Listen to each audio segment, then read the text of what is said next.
The Season 3 banner will have these characters, but the question everyone always asks is, should you actually summon for them? Well, let's find out. And the first thing I want to talk about is whether these characters are actually good, if they're useful for certain pieces of content, or whether you actually need them for certain pieces of content. And starting off with Jack the Ripper, who, if you want to actually know what he does and what all these other characters do, you can go check out my latest video, link will be in the description down below. But overall, Jack is basically a single target specialist, just like his other version of him is. However, this one is very pay to win heavy, and once you actually get to him to that point, he's not even that good anyways. As basically the way this character works is by having a certain buff and using that buff to attack your enemies multiple times to then do a bunch of damage alongside using his skill page. But in order for you to actually get this consistently, you need to have him at 5 dupes with his skill page as well, which just makes him really pay to win heavy, whilst also just remaining not very good and just isn't very useful for a lot of things anyways. But he will probably have some actual okay uses in PvE content or single target bosses, and that's pretty much it. And then we have Fuegoleon Vermilion. He's going to be the next seasonal character. Also, just like Jack the Ripper, he's also another attacker, and overall for me, with all of these attackers that they're releasing, they're just not really needed, as these characters, being Jack the Ripper and Fuegoleon, are not going to be better than Julius and Noel, so there's really just no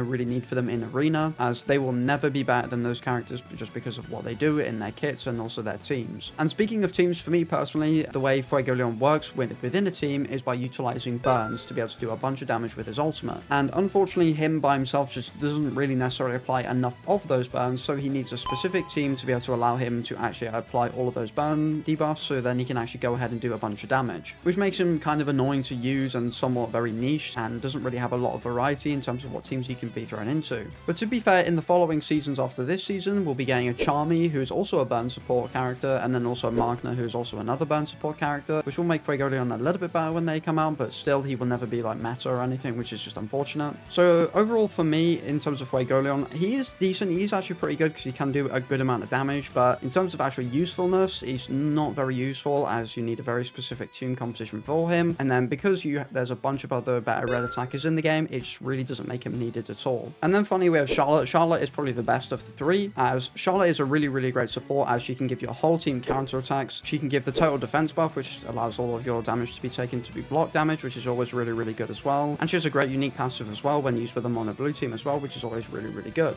And not to mention, she's actually a supporter as well, which makes her actually have a lot more uses than unlike Jack the Ripper and also Fuegoleon would normally have, as supporters are always useful and can always be used in pretty much any form of content, as she increases damage dealt, she makes your team slightly tankier, she gives counter attacks, she gives a lot of things, and she's really quick as well, which is amazing. But also, just like Fuegoleon, I think Charlotte also does sometimes require some very niche team comps, as her passive works around your whole team being of the blue typing, which could create some barriers and some roadblocks in terms of when you actually create your teams. But fortunately, there's a bunch of really good blue characters in this game where you don't need to really worry about that too much. So overall, I think Charlotte is very good. I think she's going to be very useful, especially inside of Arena. And do you actually need her? I wouldn't say you necessarily need her, but I think she would be a great addition to your account and will be very useful for your account as well. So next up, I want to talk about whether these characters are actually free-to-play friendly or not. And to be honest, I think all of these characters have their own sort of, I guess, pay-to-win aspects of them, just kind of like every character normally does, but these characters more so, as I mentioned before, Jack the Ripper really needs a lot of dupes. He needs all of his dupes for him to actually work really well, as well as he also needs his skill page, as his skill page helps his ultimate do so much better than it normally would as well, which is really going to be very much needed, which makes him not very free-to-play friendly at all, and shouldn't be a character you should ever really go looking towards as a free-to-play player. And then Fuegoleon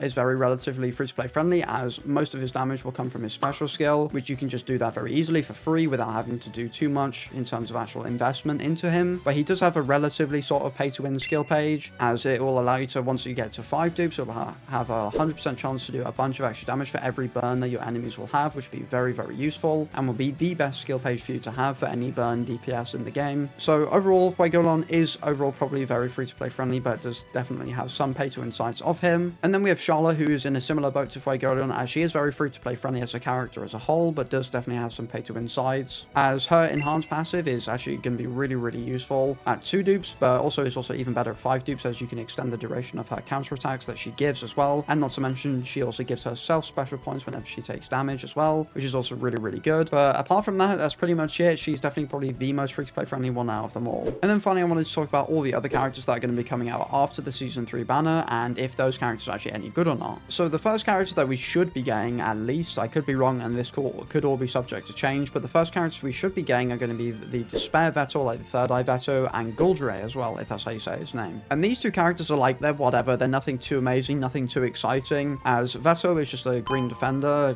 which you don't really necessarily need too much, because he's not really better than Rades, unfortunately, and doesn't really have any sort of usage that is going to make him better than Rades, which is unfortunate as well. And then Gouldray, basically, his whole thing is going to be through his special skill, giving you, like, your ally with the lowest HP invulnerability, so they don't take damage, and that's pretty much it. And his whole role is just basically being able to actually just protect your main DPS character, which is just like whatever, it's nothing too crazy, as there are definitely a lot of better supports out there. And then after that, we should be getting a Langris and also another version of Yuno as well. And starting off with Langris, he's going to be a relatively decent unit, as he can have a lot of ult spam, and he can use his ultimate ult special skill a lot, as basically, like, with stuff like his skill 2, allowing to give himself a bunch of special points from and taking them away from your allies and stuff, can give him his ultimate really quickly, as well as if you actually have his enhanced passive as well, you can then give him even more special points every turn as well, which is always really good, which will make him probably actually relatively decent in PvE and somewhat okay at least in PvP, as always being able to spam your ults is always really good. But I think when the season after this comes out, we'll be getting a new Noelle and also a new Charmy as well, and this Noelle is also just very good at controlling the ultimates, which is not really going to make him very good for PvP, which makes Langris pretty much overall very decent for PvE, and that's pretty much it. And then finally we have Yuno, the Golden Dawn version of Yuno. He's definitely a very good character in his certain scenarios and in his certain teams, as his whole thing is basically just inflicting silence and total silence on your enemies to then stop them from using all of their most powerful skills. And also very similar to Langris, he can also give himself a bunch of special points with his enhanced passive as well, and have a lot of ult spam as well, which is really good. And not to mention his unique passive is also really amazing, as if all of your team members belong to the red typing, or the power attribute, whatever you want to call it, then Yuno will be able to grant a 20% increased mobility buff, which is just essentially Valtos' ultimate, which is really good as well. And he's a debuffer as well, so he's got a relatively decently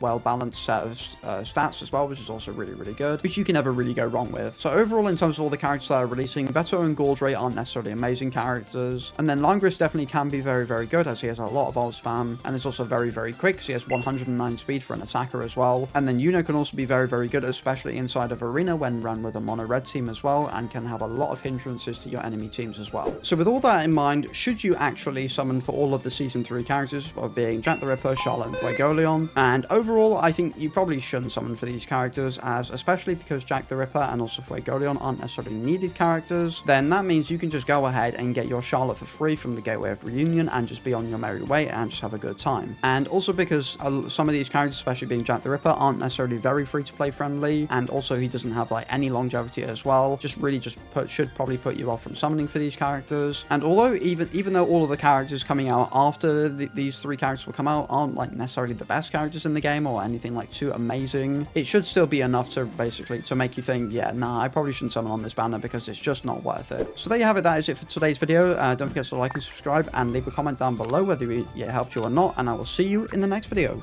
Peace.